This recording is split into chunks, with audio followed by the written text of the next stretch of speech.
సంవత్సరాల తరబడి government job కోసం వేచి చూస్తున్నారా? కేవలం 8 నెలల్లో మీ కల నెరవేర్చుకోండి. వెంటనే కింది నంబర్స్‌కి కాల్ చేయండి. నమస్తే రమగారు. నమస్తే జయ. రమగారు, బుద్ధునికి సంబంధించిన కథలు చాలా బావుంటాయని విన్నానండి. కొన్ని చెప్పుకుంటాం కదా మనం. అందులో భాగంగా ఏమైనా ఒక కథ చెప్తారా? అయితే చందమామలో అహింసా జ్యోతి పేరుతోటి బుద్ధ చరిత్ర ఒక పుస్తకంగా ఉంది. పాత సీరియల్ 60స్లో రిలీజ్ అయింది అది. మొత్తం బుద్ధుని చరిత్ర కాకుండా అందులోంచి కొన్ని కథలు చాలా జనానికి ఆకర్షణీయంగా ఉండే మంచి కథలు ఉన్నాయి జయ. అవి తీసుకుందాం. అంగుళిమాలుడు అని ఒక గజ దొంగ. అంగుళిమాలుడు అంటే వేళ్ళని మాలలుగా వేసుకున్నాడు. అంగుళులు వేళ్ళు మాలలుగా ధరించాడు. అలాంటి ఇంట్రెస్టింగ్ కథ. అంగుళిమాలుడి కథే చాలా ప్రత్యేకంగా వినపడుతుంది. అయితే మరి ఇది అంగుళిమాలుడు ఒక దొంగ, ఒక కిరాతకుడు. బుద్ధ దర్శనం వల్ల అతను మారిపోయాడు, అది వింటాం. అసలు అంగుళిమాలుడి బేసిక్ కథ ఇంకొంచెం డిఫరెంట్గా కనపడుతుంది. కోసల రాజ్యంలో ఒక పురోహితుడు ఉండేవారట, కోసల రాజు గారి దగ్గర. ఆయన భార్య లేక గర్భవతి అయ్యి ఒక కుమారుణ్ణి ప్రసవించింది. ఆ పిల్లవాడు పుట్టేసరికల్లా ఊళ్ళో అన్ని కత్తులు కటార్లన్నీ ధగధగా మెరిసిపోయినాయిట పిల్లవాడు పుట్టినప్పుడు. అయితే ఏమైంది, ఆశ్చర్యపోయాడు. పిల్లాడు పుట్టంగానే మన పిల్లవాడు పుట్టిన ముహూర్తంలో ఇట్లా ఎలా జరిగింది అని ఆశ్చర్యపోయి పురోహితుడు ఏం చేశాడు, ఒక జ్యోతిష పండితుడి దగ్గరికి వెళ్ళి పిల్లవాడి జనన కాలం లెక్క కట్టించాడు. ఆయన బాగా చూసి ఈ జాతకుడు గజ దొంగ అవుతాడు, ప్రపంచం వీడంటే ఉనికిపోతుంది, అందుకే కత్తులు మెరుస్తున్నాయని చెప్పాడు. ఓయ్ సరే పురోహితుడు ఏం చేశాడు, భార్య ఇంకా పురుట్లోనే ఉంది, పురుటి గదిలోనే. ఈయన పోయాడు రాజుగారి దగ్గర, కోసల రాజుగారి దగ్గరికి వెళ్ళాడు. అయ్యా, మీరేమైనా విచిత్రం చూసారంటే, నా కత్తి మెరుస్తూనే ఉంది రాత్రి నుంచి అన్నాడు రాజు. మీ కత్తే కాదండి, ఊరందరి కత్తులు మెరుస్తూనే ఉన్నాయండి. బాగుంది రమ్మగారు. అలా జరిగిందట అట్లా. ఊరందరి కత్తులు మెరుస్తూనే ఉన్నాయండి. నాకు ఒక కుమారుడు కలిగాడు, వాడి జనన కాలం వల్ల ఇలా జరిగిందని అనుమానపడి జ్యోతిష్యం చూపిస్తే వీడు దొంగ అవుతాడని, వీడి వల్ల ప్రపంచానికి చాలా ఇబ్బంది కలుగుతుందని ఉన్నది, పిల్లవాడిని కడతీర్చమని సెలవా అని అడిగాడు. అయ్యో, అడిగేసరికల్లా రాజు అన్నాడు, వద్దొద్దు, ఎందుకు అట్లా, ఒక్కడి వల్ల ఏమైపోతుంది, ఒక్కడు దొంగ అయితే ప్రపంచానికి వచ్చేది ఏముంది, వాడు దొంగ అవడం వల్ల ఏదో కొంత ఇబ్బంది వస్తుంది, అది మనం మేనేజ్ చేసుకుందాం లేవయ్యా, నీకు లేక పుట్టిన కొడుకు, జాగ్రత్తగా పెంచుకో, పర్వాలేదు, మేనేజ్ చేద్దాం అన్నాడు. సరేనని పిల్లాడికి అహింసకుడు వాడి పేరు, హింసే చేయని వాడు అని పేరు పెట్టి పెంచుకున్నారు. పిచ్చి తెలివైన వాడు ఎంత యాక్టివో. 8 ఏళ్ల తర్వాత 8-9 ఏళ్ళు వచ్చాక గురువుగారి దగ్గర చేర్చారు విద్యాభ్యాసానికి. బాగా చదువుకునేవాడో, అన్నీ బాగానే ఉన్నాయి. 18 ఏళ్ళు వచ్చేసరికల్లా మొత్తం పాఠశాలలో అగ్రగణ్యుడిగా ఉన్నాడు వాడు. బాగుంది. 19-20 వచ్చినాయి. అయితే మిగిలిన శిష్యులకు ఒక మత్సరం పుట్టింది ఈ పిల్లవాడి మీద, ఈ అహింసకుడి మీద. వీళ్ళు ఎట్లా చెప్పారంటే, అమ్మగారు వాడిని ప్రత్యేకంగా చూస్తారు, అమ్మగారితో వీడు సంబంధం కలిగి ఉన్నాడని ఒక మాట పుట్టించారు. అయ్యో. గురువిణి గారితోటి, గురుమాతతో చెప్పేసరికల్లా గురువు గారికి చెప్తే ఆయన నమ్మల. ఆయన ఒక ప్రయత్నం చేసి చూద్దామని భార్య ఈ కుర్రాడితో ఎలా ప్రవర్తిస్తుందో చూద్దామనుకున్నారు. ఆవిడ మామూలుగానే ఉంది, కాకపోతే ఏంటంటే వీడు మొత్తం పాఠశాలలో అత్యంత తెలివిగల పిల్లవాడి పట్ల కొంచెం ఆపేక్షగా ఉంటారు ఆడవాళ్ళు, పెద్దవాళ్ళు సహజంగా. ఈ శిష్యుల తాలూకు మత్సరము, వీళ్ళ కుయుక్తి ఆవిడకి తెలీదు. సారా నాయన, నువ్వు ఇంకొంచెం తిను, ఎదిగే పిల్లవాడివి, ఏమంత చదువుకునేవాడివి అని ఇంకో ముద్ద ఎక్కువ పెట్టేది. ప్రేమగా చూసేది.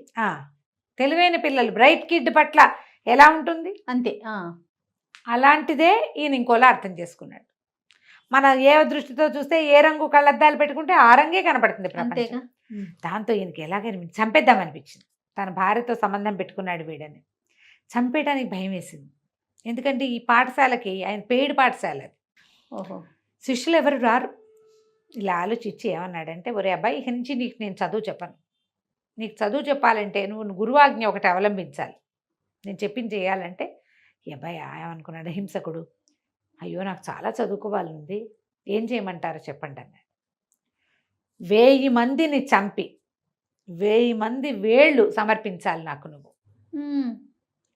ఒక వ్యక్తిని చంపి వాళ్ళ చిటికెన వేలు పక్కన దాచిపెట్టుకో, 1000 చిటికెన వేళ్ళు సమర్పిస్తేనే నీకు విద్య, ఫర్దర్ విద్య, బేసిక్ విద్యలు అయిపోయినాయి ఓకే అని చెప్పేసరికి వీడు ఆశ్చర్యపోయి, అయ్యో మా వంశాచారం దీనికి ఒప్పుకోదండి, ఇతరులని హాని చేయకూడదు, మేము మా పద్ధతి కాదు అది, కానీ మీరు చెప్పారు, మీరు చేసేస్తా. గురువు పైగా మీరు ఏది చెప్తే అది చెయ్యాలి, నాకు చదువు కావాలి, దానికోసం నేను ఏమైనా చేస్తా, సరే ఇదే చేస్తాను అలాగేనని అడవిలోకి వెళ్ళిపోయాడు. ఎవరు కనపడితే వాళ్ళని చంపేసేవాడు, వాళ్ళు వేలు కత్తిరించి దాచిపెట్టుకునేవాడు. చేస్తాడు. ఇక ఇట్లా జరుగుతోంది. ఇంకా అక్కడి నుంచి ఊరంతా ప్రచారం అయిపోయింది, వాడు చిటుకని వేళ్ళు కత్తిరించుకుంటాడని. చంపి వేలు తీసుకోవాలి, బతికుండగా వేలు తీసుకునేది కాదు. చంపేసే. గురువుగారు ఏం చెప్పాడు, చంపాలి వేలు కత్తిరించాలి అన్నాడు. ఒట్టిగా వేలు కత్తిరించుకుంటానంటే వదిలేస్తారు, వేలు కత్తిరించుకొని తీసుకుంటాడు, బతికే ఉంటారు. వేలుతోటి ప్రాణం పోదు కదా, బాధగా ఉంటుంది. కానీ ఇతను అట్లా కాదు, చంపి తీసుకోవాలన్నది నియమం. క్రమంగా ఇతనికి అంగుళిమాలుడని పేరు వచ్చింది. ఈ జరిగిన కథలకారమ అంతా చూసి పురోహితుడి భార్య అంటున్నారు, వీడు మన పిల్లవాడిలాగానే ఉన్నాడు, వీడు మనవాడేనేమో, ఏ వయసులో వాడు గజదొంగ అవుతాడు అనేది ఒక ఇది ఉంది, వీడు దొంగ అనుకుంటున్నారు జనం. వాడిని దొంగ కాదు, ఏం కాదు, వాడు చేసే పని వేరే. అక్కడి నుంచి ఆ చుట్టుపక్కల ఊళ్ళల్లో అంతా ఎవడో వేలు కత్తిరించేస్తాడు, చంపేస్తాడని బాగా పుట్టేసింది. వాళ్ళంతా పరిగెత్తుకుంటూ రాజుగారి దగ్గరికి వచ్చారు.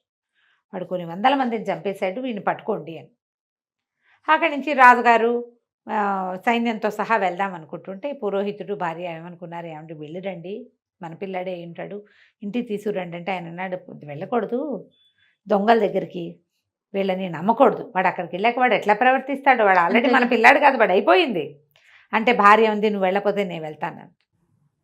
రాజుగారి సైన్యం కంటే ముందే ఈవిడ బయలుదేరింది. తల్లి బయలుదేరితే ఆ సమయానికి ఎక్కడి నుంచో జేతవనం వైపుకి వస్తున్నటువంటి బుద్ధ భగవానుడు ఈ అడవిలోకి వచ్చాడు. వస్తే అక్కడ గొడ్లు కాసేవాళ్ళు, వాళ్ళు వీళ్ళు కాపర్లు వాళ్ళు, అయ్యా అటు వెళ్ళపోకండి, ఈ అడవి మంచిది కాదు, ఇక్కడ అంగుళిమాలుడు అని ఒక గజదొంగ ఉన్నాడు, వాడు మనుషులను చంపేస్తాడు, 40-50 మంది వెళ్ళాలి తప్ప ఒంటరిగా వెళ్ళకూడదు ఇక్కడ అని బాగా చెప్పారు. చెప్తే ఆయన అన్నాడు, చూద్దాం వాడెవడో చూస్తాను నేను అని చెప్పి ఆయన నడుచుకుంటూ వెళ్ళాడు. యాక్చువల్గా ఈయన వెనకాలే అంగుళిమాలుడి తల్లి కూడా వస్తుంది. నిజానికి తల్లి అవ్వాలి, వెయ్యో మనిషి. అవును, బుద్ధుడు అయ్యాడు, బుద్ధ భగవానుడు అయ్యాడు. ఈ అంగుళిమాలుడు తన దగ్గర ఉన్నవన్నీ లెక్క పెట్టుకుని, ఇంకొక ప్రాణం తీస్తే మనకు చాలు, మనం వెళ్ళి చదువుకోవచ్చు. అతను నేను చంపుతున్నాను, నేనేదో అయిపోతానని అనుకోవటంలా, పాపం చదువుకుందామని అనుకుంటున్నాడు. అక్కడి నుంచి బుద్ధ భగవానుడు వెనకాల పడ్డాడు.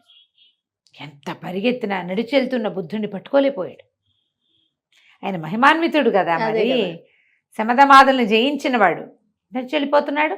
అక్కడి నుంచి ఏమిటి, నేను గుర్రాల వెనకాల ఏనుగుల వెనకాల కూడా పరిగెత్తానే, వాటిని కూడా పట్టుకోగలిగా, నడిచిపోతున్న ఒక కావిగుడ్డల వాడిని పట్టుకోలేనా నేను, సన్యాసిని.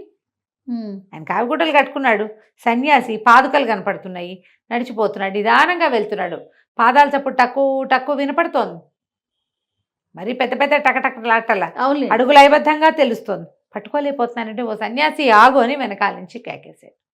ఆయన అన్నాడు, నువ్వు నాకు దూరంగా ఉండు, నన్ను ముట్టుకోవద్దు, నువ్వు హింసాత్మకుడివి, హింస చేసేవాడిని, వాడు నన్ను ముట్టుకోవడానికి వీల్లేదంటే తను ముట్టుకోలేకపోతున్నాడు. కానీ ఆయన వెనకాల పడ్డాడు.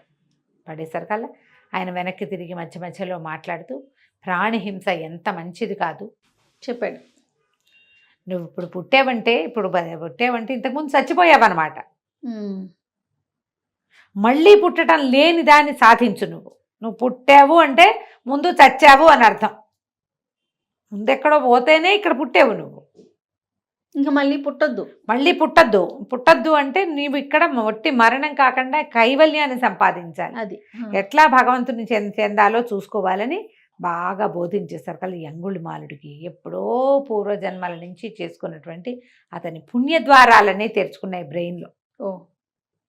నేను చదువు కోసం చేశాను కానీ ఈ పని తప్పు అని ఇప్పుడు అర్థమైంది. ఆయన వెనకాల ఏడుస్తూ జేతవనానికి వచ్చేసాడు. వచ్చేసి సన్యాసం పుచ్చుకున్నాడు. రాజుగారు సైన్యంతో కలిసి అడవిలోకి వెళ్ళాడు. అంగుళిమాలుడు తల్లిలు అడవంతా వెతుక్కుంది, అతను కనిపించలే, ఏడ్చుకుంటూ వచ్చేసింది. రాజుగారు వెళ్ళాడు, రాజు కూడా కనపడలేదు. అక్కడి నుంచి రాజు ఏం చేశాడు, ఇంత దూరం వచ్చాం కదా, జేతవనానికి వెళ్దాం, బుద్ధ దర్శనం చేసుకుందామని బుద్ధుడి దగ్గరికి వెళ్ళాడు. వెళ్ళేసరికల్లా ఆయన కొంచెం చూచాయిగా తెలిసింది అతను ఇటు వచ్చాడు అని. నేను ఎందుకు వచ్చావు, ఏమిటి నాయన, ఏమిటి ఈ సమయంలో ఎందుకు వచ్చావు, ఏమిటి బింసారుడు ఏమైనా నేను ఇబ్బంది పెడుతున్నాడా, ఇతర రాజులు ఏమైనా ఇబ్బంది పెడుతున్నారా, ఎందుకు వచ్చావంటే, ఏం చెప్పాను ప్రభు, ఇక్కడ ఈ అడవిలో అంగుళిమాలుడు అని ఒక గజ దొంగ తయారయ్యాడు. వాడు మనుషుల్ని చంపేస్తున్నాడు. వాడిని పట్టడానికి వచ్చాం అంటే ఇక చంపడు, అతను సన్యసించాడు.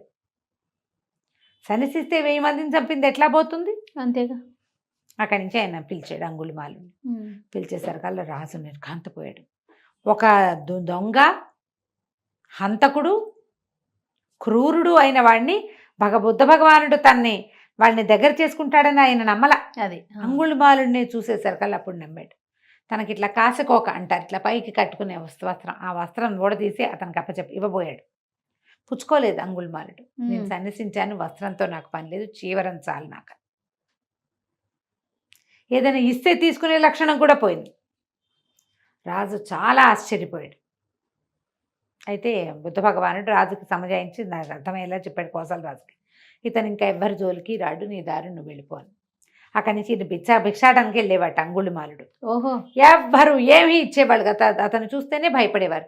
అతని ఐడెంటిటీని దాచుకోలే. మామూలుగా మనం చూస్తాం కథల్లో, ఇలా మారి వచ్చిన వాళ్ళు ఐడెంటిటీని దాచుకుంటారు. అవును. ఇతను దాచుకోలే. ఇతనే అంగుళిమాలుడు, ఇంతమందిని చంపినవాడు అన్న మాట బయటకు వచ్చేసింది. అతను చూస్తేనే భయపడి వణికిపోయేవాళ్ళు, ఎవరు అన్నం కూడా పెట్టేవాళ్ళు, ఆకలి దహించుకుపోయేది పాపం. అయ్యో. అయితే ఇతను చూశాడు ఒకరోజు, ఒక అమ్మాయి, ఒక ఆవిడ ప్రసవ వేదంతో విపరీతంగా బాధపడుతూ కనపడింది రోడ్డు మీద. ఇంతమందిని ప్రాణాలు తీసిన వాడు ఒక జీవికి ప్రాణం ఇవ్వడం కోసం ఆ తల్లి పడుతున్న కష్టం చూసి నీరైపోయాడు. ఏడుస్తూ వచ్చాడు. కష్టపడి కంటారు, వాళ్ళని చంపేశాను నేను. అప్పుడు తెలిసింది, తెలుసు అతనికి, ఈ దుఃఖాన్ని నేను తట్టుకోలేకపోతున్నాను, ఈ దుఃఖాన్ని తట్టుకోలేకపోతున్నాను, నేనేం సహాయం చేయలేను, ఒకరి పుట్టుకకి కారణం కాలేను, నేనేం చేయలేను, వాళ్ళకి చంపడానికి మాత్రం నాకు చేతులు వచ్చాయి, నేను ఇంత పని చేశాను. జీవుడు బయటికి రావడానికి ఎంత వేదన అనుభవిస్తాడు, ఆ తల్లి ఎంత హింసను అనుభవిస్తుంది, ఎంత కష్టపడతారు. దుఃఖాన్ని తట్టుకోలేక విపరీతంగా ఏడ్చాడట. బుద్ధ భగవానుడు అన్నట్ట, నువ్వు ప్రతిజ్ఞ చెయ్యి, వెళ్ళు, సత్యప్రమాణం చేస్తే ఆ అమ్మాయి గర్భవేదన తగ్గుతుంది, శిశువుని ప్రసవిస్తుంది సులువుగా. నా తప్పేమీ లేదు, తెలిసి నేను ఎవ్వరికీ అపకారం చేయలేదు అని ప్రమాణం చేయమన్నాడు. అప్పుడు ఇతను అన్నాడు అంగుళిమాలుడు, అదే మన అహింసకుడు, నేను అట్లా అబద్ధం చెప్పలేను, చేశాను, నేను ఇంతమందిని చెప్పానంటే, కాదు, నువ్వు సన్యాసం పుచ్చుకోకముందు చేసావు, ఇది నువ్వు 2వ జన్మ ఎత్తావు, ఈ జన్మలో నువ్వు ఎవ్వరికీ ఏ అపకారం చేయలేదు, నువ్వు అది నమ్ముతున్నావా అన్నాడు. నమ్ముతున్నాను. నువ్వు సన్యాసం పుచ్చుకున్నది నిజమయ్యి నువ్వు నమ్మి తీసుకుంటే ఆ మాట వెళ్ళి ప్రమాణం చేయి, నీలో నిజం ఉంటే ఆమెకి ఆ హింస తగ్గిపోయి ప్రసవం సులువుగా అయిపోతుందంటే ఇతను మళ్ళీ వెనక్కి వెళ్ళాడు. ఆ ప్రసవ వేదన పడుతున్న స్త్రీ దగ్గర ప్రమాణం చేసేట, తెలిసి నేను ఎవ్వరికీ ఏ అన్యాయము ఏ హింస చేయలేదు, ప్రాణి హింస చెయ్యని వాడనైతే ఈవిడికి, ఈ స్త్రీకి సుఖప్రసవం కావాలంటే 5 నిమిషాల్లో ప్రసవించేసిందట. బా, గ్రేట్. ఆ తర్వాత అతను చాలా బాధపడి పదే చెప్పేబట్ట. దీనికి చెప్తే బుద్ధుడు 100 సార్లు పశ్చాత్తాపాన్ని మించినది లేదు. అవును, పశ్చాత్తాపడు, మళ్ళీ చెయ్యొద్దు. ఒట్టి పశ్చాత్తాపంతో ఏమవ్వదు, మళ్ళీ చేయకూడదు కదా. జీవన విధానాన్ని మార్చుకోవాలి. నువ్వు మార్చుకున్నావా, నువ్వు మారిపోయినట్టే, నీకు క్షమ లభిస్తుంది. నోటితోటి కాదు, లోనించి అనాలని బుద్ధ భగవానుడు అతనికి బోధించి, అహింసకుడు అని పేరున్న గజదొంగని అంగుళిమాలుడిగా పేరు పొందిన వాడిని ప్రశాంతమైన సన్యాసిగా మార్చాడు. ఇక ఇలాంటి కథలు ఎన్ని కనపడతాయి. ఎంత బాగుంది. ఇట్లా ఎంతో మంది క్రూరాత్ములు, దురాత్ములు, చండాశోకుణ్ణి, ధర్మాశోకుణ్ణి చేశాడు బుద్ధుడు. అవును, బుద్ధిజమే కదా, అహింస మీద నమ్మకం కలిగించాడు. అవును. ఇలాంటి కథలు ఒక 5-6 కనపడతాయి, వీళ్ళు వెంబడి చెప్పుకుంటాం. తప్పకుండా రమ్మగారు. నమస్తే. నమస్తే.